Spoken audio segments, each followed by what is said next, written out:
We are going to take a look outside from Denver. Another rainy day out there, and the wet weather is not finished with us just yet. Weather Impact Team Senior Meteorologist Chris Bianchi is joining us. So there's a chance for stronger storms tomorrow, but not like in the metro.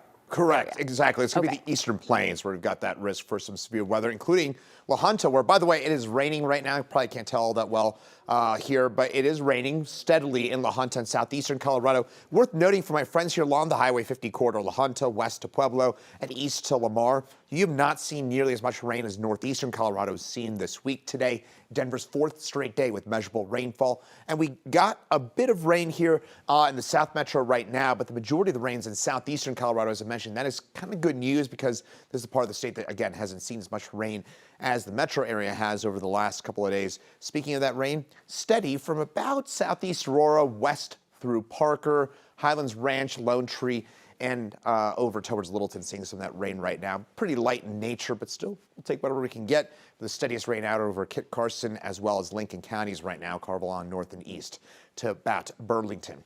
We'll clear this out pretty quickly here, and then tomorrow we'll start things off on a quiet note. Then tomorrow afternoon, those showers and storms will set in, including the potential for some stronger storms along and east of a Fort Morgan and Lyman line. In Denver, our best chance for rain is going to be around this time tomorrow night as a cold front moves through. So we're going to get into detail on what the main threat from those storms tomorrow will be for the eastern plains and time out when we finally get rid of this rain here in Denver once and for all. That's coming up in my full forecast in just a couple minutes.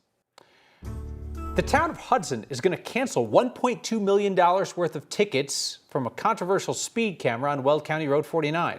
They made that decision tonight after reporting from Steve on Your Side questioned the position of that temporary camera and the warning given to drivers. 9 News consumer investigator Steve Steger is back from that meeting in Weld County. Steve. Kim, this decision came after the town of Hudson's council met behind closed doors for about 50 minutes to get advice from the town attorney. Then they voted to waive all of the tickets from the northbound County Road 49 camera and refund the drivers who've already paid. They'd been getting some heat from the community about this camera trailer, which appears to have been out there for about 5 weeks. Data from the town shows the camera wrote more than 31,000 tickets at $40 a crack. That's more than $1.2 million. The town board admitted tonight the positioning of the camera was problematic. It sat about a football field away from a 55-mile-an-hour sign in a 40-mile-an-hour zone. But there isn't much notice to drivers that the speed limit there is 40 miles an hour. The town also didn't do a state-mandated warning period for that camera. Tonight, the mayor said the town still plans to put a speed camera in that area, and when they do, they will do a 30-day warning period. Another council member also indicated he would like to see some more 40-mile-per-hour speed limit signs in the area. Hudson's now the second town along County Road 49 to rip up tickets and refund drivers. Kersey did that back in January following our reporting on their tickets that violated the town's own law. Several community members in Hudson told the council tonight that they appreciate the council listening to citizens' concerns. I'm Steve Steger. Steve on Your Side, 9 News. That's good to hear. Yeah, see, Steve, Kersey had to be ridden a lot harder than Hudson.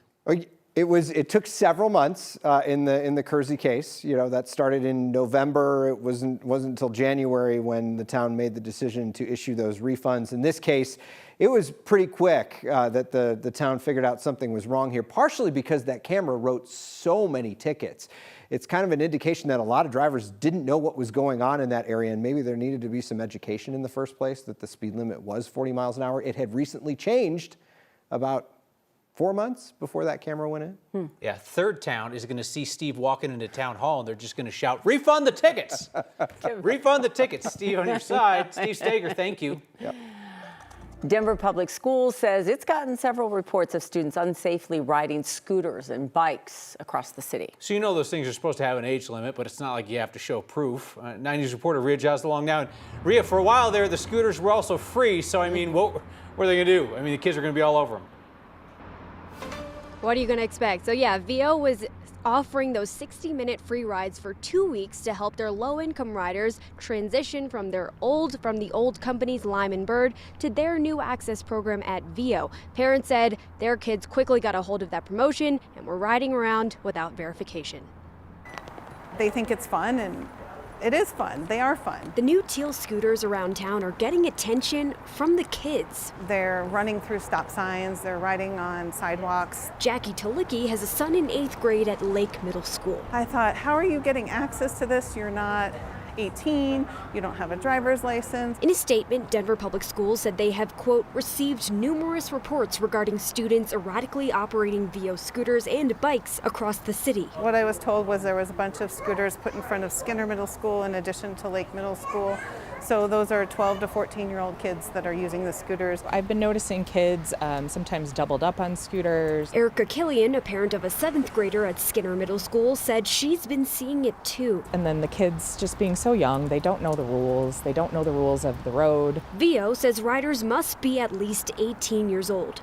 Jackie said her son was able to access VO rides with just a name and an email address. He came home and he said, Mom, I've been taking the scooters. They gave us 60 free minutes. As VO replaced Lime and Bird in Denver, the company said it temporarily offered riders 60 free minutes through its low-income access program, allowing users time to complete ID and eligibility verification. The 60-minute free ride promotion for the transition period is now over. You shouldn't be able to access the scooter without providing a valid driver's license and being verified and having a credit card or whatever form of payment onto the app before you can access the scooter. VO says it doesn't require proof of age from every rider, and neither did the companies that came before it. But parents like Jackie say the difference now is also location. If these are not accessible for teens, they should not be put there, next to the schools. For these parents, the concern isn't the scooters themselves. It's whether there are enough rules and enforcement to keep their kids safe.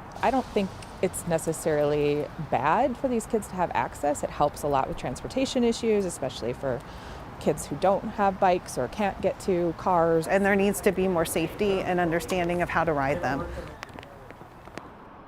Within the last few days, VO said that it has implemented slow ride zones at DPS properties, and it's also working with the city and DPS to possibly implement geofencing in some areas that might need more safeguards. Reporting live in Denver, Ria Jha, 9 News.